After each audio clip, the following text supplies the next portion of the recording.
Datang di Beetle Channel, semoga kita bahagia. Jangan lupa subscribe, like, komen dan share agar channel ini semakin berkembang. Terima kasih. Bab 1021. Sebenarnya, sebagian besar ingatan Jasper selama 3 tahun di SMA adalah ejekan dan mata berputar. Hanya ada 3 hal yang memberinya kehangatan. Percakapan acak dengan Wendy. Bermain dengan Greg. Begitu juga dengan Ibu Tiana. Semua guru di sekolah telah mengabaikan Jasper dan menutup mata terhadap bocah itu. Namun, Ibu Tiana adalah satu-satunya yang tidak tahan melihat anak pra-remaja makan roti putih dan sayuran setiap hari. Dia akan membawakannya makan siang yang dikemas di rumah sekali atau 2 kali seminggu atau bahkan membawa pulang anak laki-laki itu untuk makan bersamanya. Baik itu kehidupan sehari-hari Jasper atau studinya, Ms. Tiana telah merawatnya dengan sangat baik. Oleh karena itu, guru ini memiliki tempat yang sangat penting di hati Jasper, dan dia akan selalu ingat untuk menelepon dan menghubunginya selama perayaan. Kau benar, sudah lama kita tidak mengunjunginya. Ini hari guru sebentar lagi, kan? Kita harus mengunjungi Ms. Tiana. Wendy menghela nafas ketika dia mendengar kata-kata Jasper. Mas, Tiana sedang tidak baik-baik saja akhir-akhir ini. Saya mendengar sesuatu tentang dia sakit parah, jadi teman sekelas lainnya memutuskan untuk pergi dan mengunjunginya. Jasper tercengang. Mas, Tiana baru sembuh dari sakit 2 tahun kemudian di kehidupan masa laluku. Mengapa begitu cepat dalam hal ini? Apakah itu parah? Tanya Jasper. Rumah sakit memberinya beberapa laporan medis untuk penyakit kritis, dan dia pada dasarnya menghabiskan hari-hari terakhirnya di rumah sekarang, jawab Wendy lembut. Jasper mengerutkan kening. Jasper terlalu lemah untuk membantu di kehidupan sebelumnya, tapi kali ini berbeda. Dia memutuskan bahwa tidak peduli penyakit apa yang didiagnosis Ms. Tiana, dia akan menghabiskan semua uangnya bahkan jika itu hanya berarti memperpanjang hidup Ms. Tiana selama beberapa tahun lagi. Kami akan bergegas besok pagi untuk memeriksanya, Jasper memutuskan.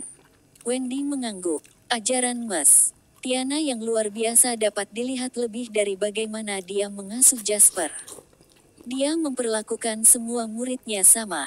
Tiana dikelilingi oleh murid-murid yang pernah dia ajar. Setelah bertahun-tahun, para siswa ini telah menjadi anggota masyarakat yang berkontribusi, namun mereka masih ingat betapa hebatnya Bu Tiana. Oleh karena itu, sekarang dia sakit, semua orang sangat khawatir. Jasper dan Wendy tidak berbeda. Akibatnya, Jasper dan Wendy kemudian pergi ke county keesokan paginya.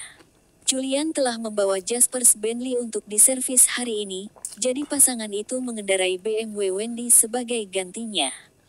Aku tidak terbiasa dengan ini, kata Jasper. Mengemudikan BMW terasa aneh baginya.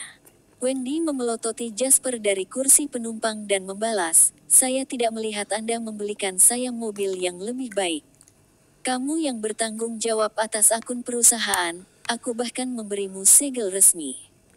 Akun pribadi saya juga atas nama Anda, jadi Anda benar-benar dapat mengambil uang kapan saja, jawab Jasper.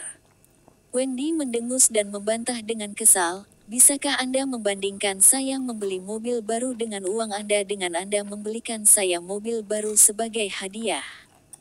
Jasper tersenyum dan menjawab, oke, saya mengerti. Mobil semakin tua, dan sudah waktunya untuk menggantinya dengan yang baru. Apakah ada mobil tertentu yang Anda pikirkan? Kami akan mencarikan Anda yang baru setelah kami selesai dengan situasi Ms. Tiana. Saya sedang memikirkan sesuatu yang kecil dan aneh. Seperti kumbang atau smart. Mobil ini terlalu besar dan tidak nyaman bagiku, gumam Wendy. Jasper menjawab dengan senyum bermata sabit, baiklah. Lagi pula, kami tidak membutuhkan mobil untuk membuktikan status sosial kami. Jadi dapatkan apa yang Anda suka. Setelah beberapa bulan, Jasper dan Wendy kembali ke Fight County lagi. Itu baru beberapa bulan jadi tidak banyak perubahan di Fight County. Jalanan masih ramai dengan orang-orang. Mobil pasangan itu tiba di gedung staf sekolah menengah nomor 1 negara Fight. Jasper baru saja menemukan tempat parkir dan hendak memundurkan mobil ke dalamnya ketika sebuah Benz menginjak pedal gasnya dan mengambil tempat parkir terlebih dahulu, menggores bumper BMW dalam prosesnya. Seorang pria dan seorang wanita melangkah keluar dari Benz. Pria itu masih muda, mengenakan setelan jas dan dengan jam tangan emas mahal di pergelangan tangannya. Dia tampak seperti orang kaya baru. "Oh, Ro, keterampilan mengemudi apa yang kamu miliki?" Wanita itu turun dari kursi penumpang dan menyelipkan tangannya ke lengan pria muda itu, berbicara dengan genit. Sambil tertawa terbahak-bahak, Ronald menamparkan pantat wanita itu dan menjawab, "Kamu tahu bahwa aku punya keterampilan yang lebih baik di tempat lain." Wanita itu memutar tubuhnya dan menjawab dengan genit, "Berhenti. Baiklah, mari kita selesaikan pekerjaan kita dulu. Lalu kita bisa pergi ke tempat lain dan saya akan memberi Anda rekap seberapa terampil saya." Ronald berbicara sambil memeluk wanita itu. Berjalan melewati BMW, pria itu meludah dan mengejek, "Bodoh. Siapa kamu sampai mencuri tempat parkirku?" Ronald hendak pergi dengan gaya memerintah dengan wanita di belakangnya ketika suara Jasper terdengar dari belakang mereka. "Jadi, kamu akan pergi begitu saja?" Ronald berhenti dan berbalik untuk melihat Jasper turun dari BMW. Ronald menggonggong dengan gelap, "Apa? Marah karena saya telah mencuri tempat parkir Anda? Siapa Anda untuk mengeluh ketika Anda seorang pengemudi yang buruk? Dasar bodoh." Jasper mengetuk-ngetukkan buku-buku jarinya ke bumper BMW dan menunjuk ke goresan besar saat dia berbicara, "Aku akan memaafkanmu untuk parkir, tapi kamu benar-benar akan pergi setelah menggaruk mobilku." Ronald tercengang dan dia mengikuti tangan Jasper untuk melihat goresan jelek di bumper BMW. Bab 1022. Dia tiba-tiba memikirkan sesuatu dan bergegas untuk melihat Benz-nya. Seperti yang diharapkan, dia melihat goresan besar dan lekukan di pintu depan dan belakang mobilnya. Hati Ronald sakit melihat ini dan ekspresinya berubah. Dia menunjuk Jasper dan memarahi, "Sialan. Kamu mau mati. Beraninya kamu menggaruk mobilku." Jasper menyipitkan matanya dan menatap Ronald. "Saya tiba di tempat parkir ini lebih dulu. Kaulah yang memaksa masuk saat aku memundurkan mobil. Aku bahkan berhenti mundur ketika kamu bergegas, tetapi kamu masih harus memaksa masuk dan menggores bumperku. Tidak peduli bagaimana Anda melihat ini, Andalah yang bersalah. Meski begitu, kamu mengklaim bahwa akulah yang menggores mobilmu." Ronald menjawab dengan kasar, "Persetan denganmu. Berhenti memberi saya semua alasan ini. Saya tidak akan mencakar Anda jika Anda tidak menghentikan mobil Anda di sana. Sekarang kan, Anda bajingan bodoh. Beraninya kau terus memberi alasan. Jika itu masalahnya, tidak ada gunanya membuang air liurku denganmu juga. Ayo serahkan ini ke polisi lalu lintas." Kalau begitu, Jasper berbicara dengan tenang. Jasper kemudian bergerak untuk memanggil mereka. Pada saat ini, Wendy turun dari kursi penumpang. "Ada apa, Jasper?" Wendy menanyakan ini tanpa mengetahui apa yang sedang terjadi. Ronald hendak memarahi Jasper ketika dia melihat Wendy. Matanya segera bersinar dengan nafsu. Kemarahan menghilang dari wajahnya, langsung diganti dengan senyum saat dia menoleh ke Wendy. "Yo, bukankah kamu terlihat akrab, cantik? Apa kita pernah bertemu di suatu tempat sebelumnya?" Wendy bahkan tidak melirik Ronald dan rayuannya lagi saat dia menembaknya dengan dingin, "Maaf, kamu salah mengira aku orang lain." Ronald terkekeh dan tersenyum. "Daripada bersama pria yang mengendarai BMW tua, bagaimana kalau kamu lihat aku, cantik? Mobil saya adalah Benz terbaru, salah satunya adalah 2 kali lipat nilai BMW bodoh itu." Wendy mengerutkan kening dan menjawab dengan jijik, "BMW bodoh ini adalah mobilku." Ronald tertegun sejenak sebelum dia menoleh ke Jasper dan berkata, "Aku tidak menganggapmu sebagai pria yang hidup dari pacarnya, bocah." Jasper tidak memedulikan Ronald. Tujuan dari perjalanan ini adalah untuk mengunjungi Bu Tiana, jadi dia tidak ingin membuang waktu untuk masalah yang tidak penting. Dia akan menyerahkan masalah ini kepada Julian jika pria itu ada di sini.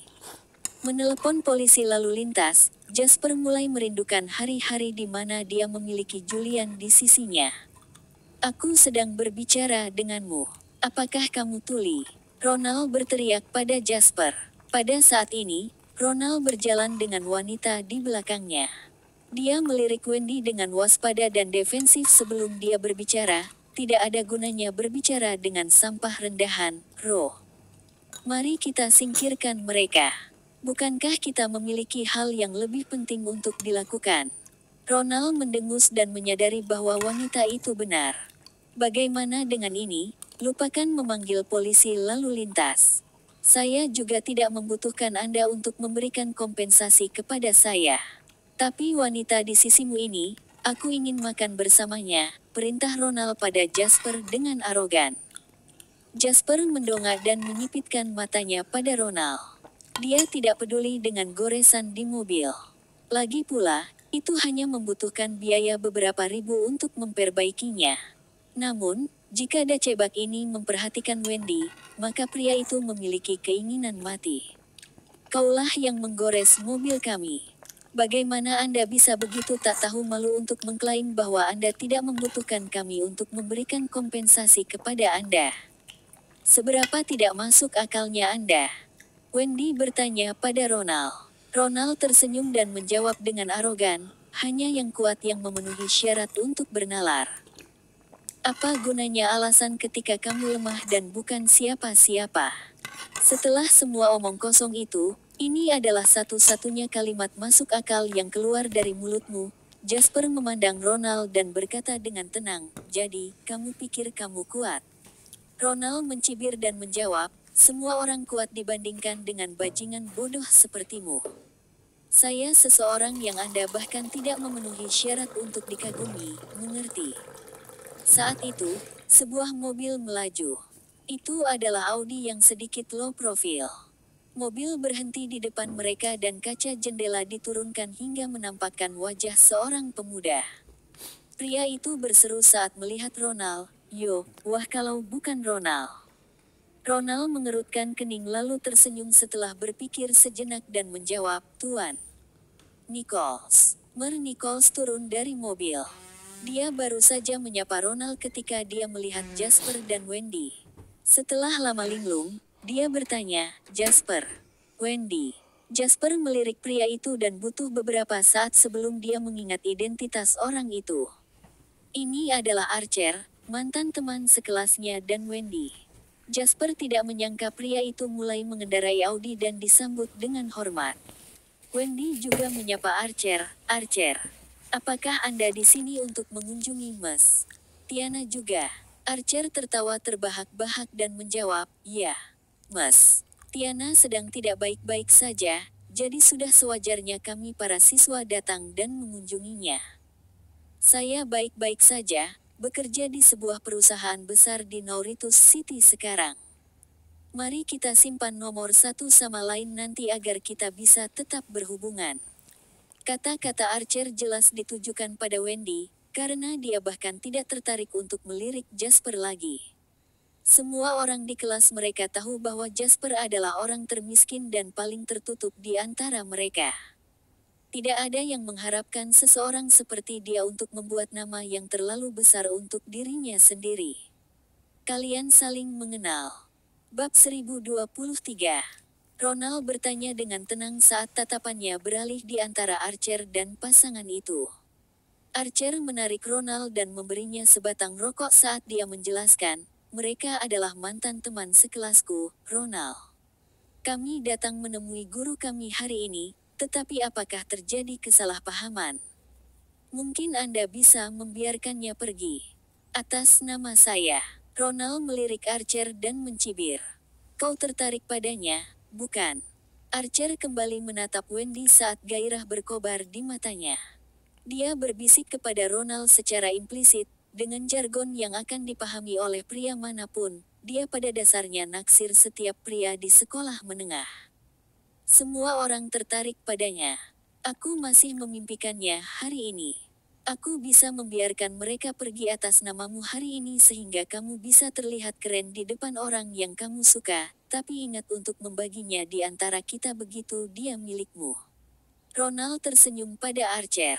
Sudut bibir Archer melengkung dan dia menjawab, tidak masalah.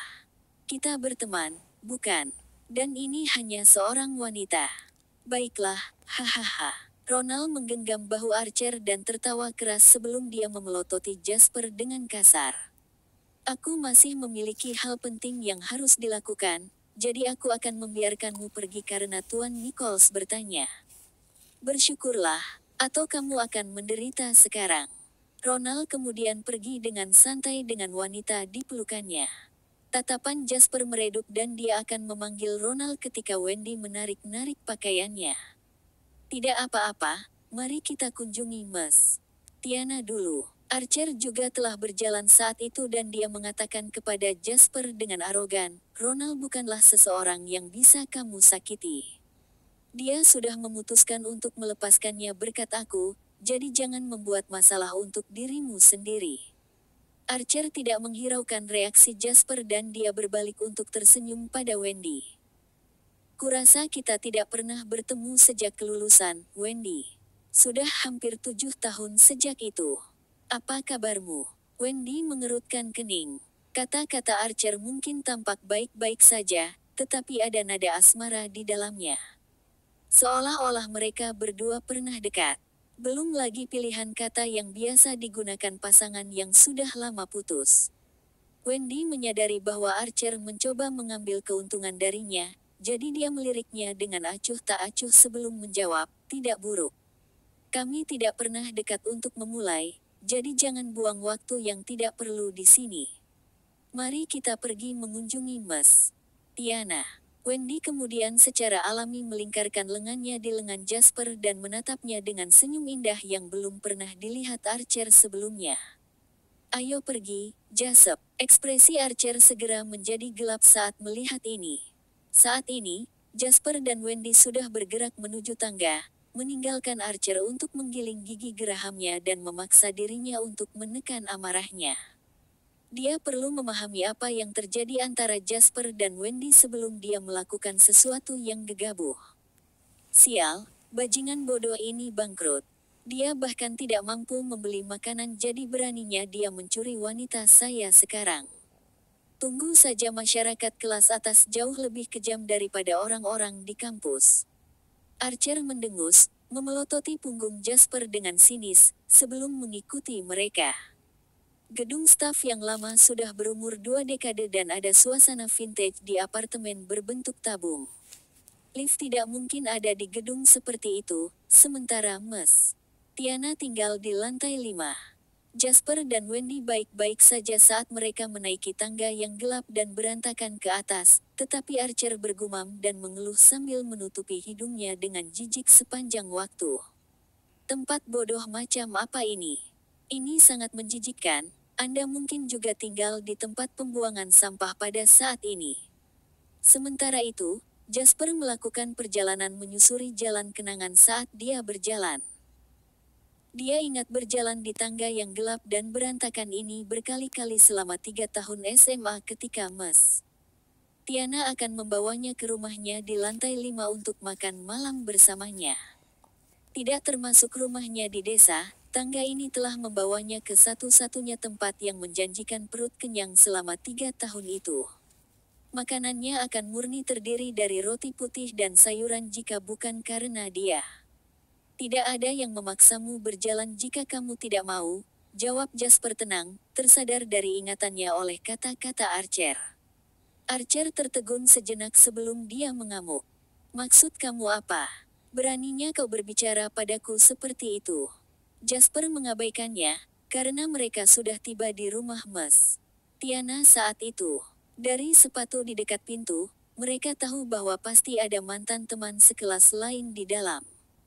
Wendy mengetuk pintu dan suara seseorang terdengar sebagai jawaban.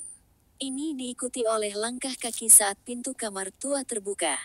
Wendy, pemanah. Wajah biasa muncul di balik pintu dan wanita itu berseru saat melihat Wendy dan Archer.